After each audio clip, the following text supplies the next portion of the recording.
Welcome back to Sonic the Hedgehog reads Scooby Doo and the Alien Invaders 1999 version. I'm Sonic the Hedgehog. Now let's continue where we left off, shall we? No one knows if they're real or not, Lester said to the gang, so that's why no one believes me. Lester then accidentally hit the waitress with her tray of food and made a mess. Lester, look what you did! You're such an idiot! The waitress scowled in anger. Sorry, Lester said. Now look at this piece of crap mess. The waitress growled in anger. Scooby was about to get the food, but Shaggy beat him to it and cleaned up the mess. Since our mystery machine has broken down, the mechanic said he'll fix it sometime tomorrow, Fred said. Is there a hotel we could all stay at? He asked Lester. I'm sorry, we don't have that around here, Lester said. He invited the gang to come to his house. He explained that he got pictures of proof that he was abducted by aliens. The next scene shows the gang at Lester's house. They all walked inside. There was all of neat space stuff. There were paintings, etc. Where can we sleep? Velma asked. Lester offered the gang to stay at his place for the night. Lester offered a bunk bed room for Daphne and Fred. Velma got the couch, and Shaggy and Scooby got the top of the roof with lawn chairs. The gang soon all got ready for bed. The next scene shows Shaggy and Scooby in a spaceship. They were abducted by aliens. They caused a riot to happen. The chase went on for a minute. Then Shaggy and Scooby were both knocked out. They had no idea who or what knocked them out. It would have been one of the aliens, but I couldn't see who or what knocked them out. Mainly because it happened in less than a minute. The next scene transitions to Shaggy and Scooby waking up. They were in the desert. They meet a hippie woman with her dog. They asked if Shaggy and Scooby were okay. The dog the hippie had was a golden retriever. Are you okay? The woman asked Shaggy. Like, we're okay, Shaggy asked. He groggily woke up. My head hurts, he said. What are you doing out here? The hippie asked Shaggy. Shaggy and Scooby fell in love with girls they met. Like, hi, Shaggy said.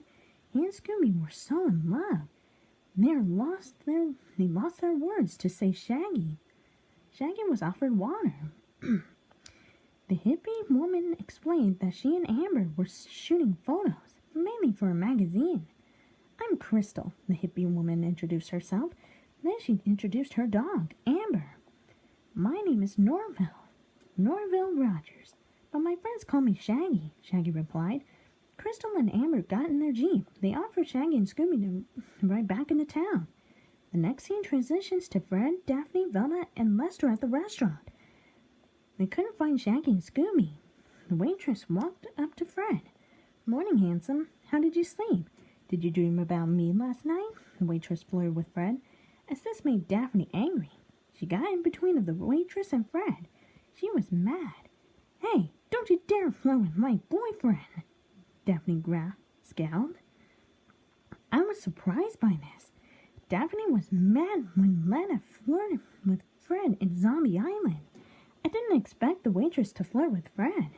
Well, I haven't seen Scooby Doo and the Alien Invaders in a long time, so my mind was foggy a bit. Lester, along with Fred, Daphne, and Velma, all sat down at the booth. They saw Crystal and Amber dropping Shaggy and Scooby off. Who's that? Velma asked. Lester replied to Velma that the girl and her dog have been in this town since last week.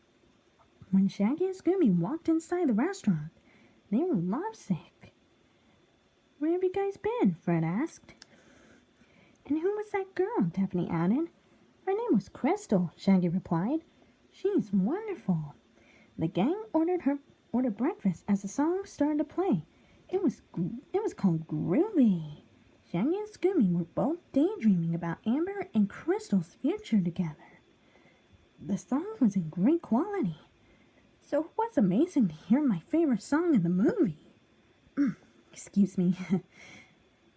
After the song was finished, the gang walked outside the restaurant. They walked in a mechanic named Buck. He was fixing the mystery machine. Fred tried to talk to him, but Buck didn't listen. Go away, your vehicle will be fixed tonight, he growled. Wow, what a jerk! Fred muttered under his breath. I agree with you, Fred. Max showed up in a van. Hey, you guys, what's up? Max asked the gang. Nothing much, Velma replied. What are you up to? Getting oil for the South dishes, Max said. The gang offered Max help unloading the oil in Max's van. So they load up the van. Fred commented, saying it was a lot of oil. Yeah, no kidding. These satellite dishes take up a lot of oil, Max said. Shaggy dropped his wallet on the ground when he went to pick it up. His pants ripped. Fred scowled at this while Velma and Daphne laughed. Like my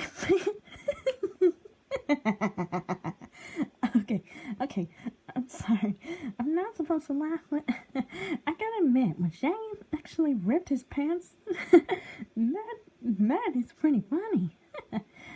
Okay, where was I? Like my pants ripped.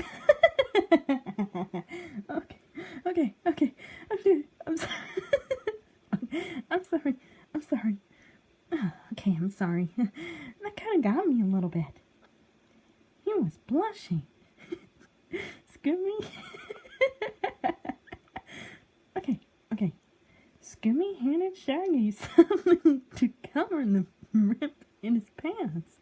Like, thanks, Scoob, he said as he patted his friend's head. Sorry. Crystal and Amber in her Jeep showed up. They picked Shaggy and Scooby up.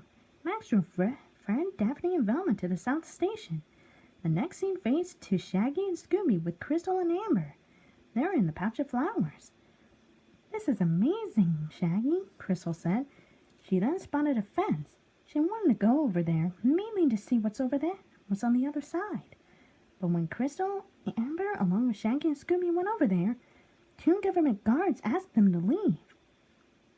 The next scene transitions to Fred, Velma, and Daphne to the South Station. They met Steve and Laura there. They explained on what they do in South Station. It's boring, Steve said. Velma looked in the South Station workers' boots. They were covered in dirt. Fred explained to Max, Steve, and Laura about their car troubles. The next scene fades to Crystal along with Shaggy, Scooby, and Amber, heading back to the restricted area of Scorpion Ridge. They found a cave and went inside there. 2 fake government agents went inside the cave, only to not see anyone and walked away. Crystal looked at Shaggy. Shaggy, I'm a government agent, Crystal said to Shaggy. He was fine with that. Amber's a training canine for government agent. Scooby was fine with that, too. The scene cuts to Lester with Fred, Daphne, and Velma in his truck. He was taking them to Scorpion Ridge. I saw mud on their boots, Velma said. Daphne and Fred looked at Velma. We didn't notice that, Daphne said. So far, I have been enjoying this movie. It was like if I haven't seen it before. The gang talked about more stuff on Max, Steve, and Laura at the South Station. They might be up to something, Daphne added. When Lester dropped Fred, Daphne, and Velma off at Scorpion Ridge, this is where things started to become messed up. I think those scientists were near water, Velma said. She looked around at the bottom of the ridge. There might be a river down there. When Fred, along with Daphne and Velma, got down to the bottom of the ridge, they looked around. Looks like the river has dried up, Fred said to Velma. The gang all walked down the ridge. Daphne noticed tracks. Those rocks are wet, Velma said, but I wonder where they came from. The gang all went further in the ridge to a cave. They found gold this side. Shaggy, along with Scooby, Amber, and Crystal, also found gold on their end. Guys, I think someone else has found this first, Crystal said. Shaggy and Scooby were bummed out by this. They wanted to be rich. Then the 2 aliens showed up. Shaggy and Scooby lost their minds. Crystal and Amber began to run with them. Fred, Daphne, and Velma were also being chased by aliens too. The song Aliens Were Here began to play as the chase scene went on for a few minutes. And this is where I'll stop for part 2. Stay tuned for part 3 of Sonic the Hedgehog reads Scooby Doo and the Alien Invaders 1999 version.